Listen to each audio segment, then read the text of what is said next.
பொது இடத்தில் குப்பை கொட்டுபவர்களுக்கு என்ன தண்டனை கொடுக்கலாம் என்று எமது செய்தியாளர் பத்மநாபன் எழுப்பிய கேள்விக்கு ஸ்ரீபெரும்புதூர் பகுதி மக்கள் தெரிவித்த கருத்துக்களை தற்போது பார்க்கலாம். பெங்களூர்ல தெருவுலையோ அல்லது பொது இடத்துலையோ குப்பை கொட்டினா அவங்களுக்கு ஃபைன் போடுறாங்க. அந்த ஃபைனை கட்ட தவறுனா அதாவது அந்த தெருவில் இருக்க மொத்த குப்பை எடுத்து வந்து அவங்க வீட்டில் போட்டுறாங்க. இந்த மாதிரி திட்டத்தை தமிழ்நாட்டில் கொண்டு வரலாமா? சாத்தியமா? இது நடைமுறைப்படுத்தினா பயன் தருமா? கொண்டு வந்தால் நாடு சீராகும் சார். மக்களை சுகாதாரம் இல்லாமல் நல்ல முறையில் சீர்கேடு இல்லாமல் நல்லா சுத்தமாக இருந்து வாழ்வாதாரம் நல்லா பாதிப்பாகும் சார்.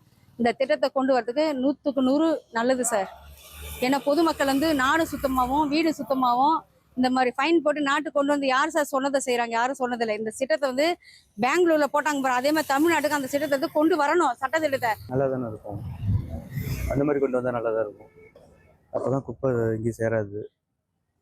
ஸோ எல்லாருக்குமே ஒரு பயம் வரும்ல, நம்ம வீட்டில் வந்து கொட்டிடுவாங்கன்ட்டு. கரெக்டான நல்ல திட்டம் தான். தமிழ்நாட்டுக்கு அந்த மாதிரி சிஸ்டம் வந்தால் நல்லா இருக்கும். ஏன்னா குப்பையை வந்து குப்பை தொட்டியில் தான் கொட்டணும்.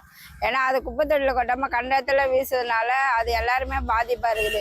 தமிழ்நாட்டில் வந்து நம்ம எவ்வளோ பேர் நம்ம துப்புரவுத்துறையெல்லாம் வேலை செய்கிறாங்க, அவங்களுக்கு எவ்வளோ சிரமமாக இருக்கும்.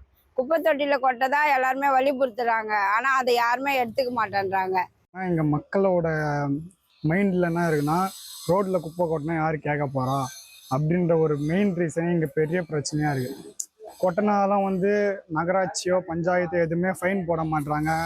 அந்த ஒரு பயம் இல்லை. அந்த பயம் இல்லாதனால தான் மக்கள் வந்து ரோட்டில் கொட்டுறாங்களோ, மெடிசன்ஸே வந்து ரோட்டில் தான் கொட்டுறாங்க.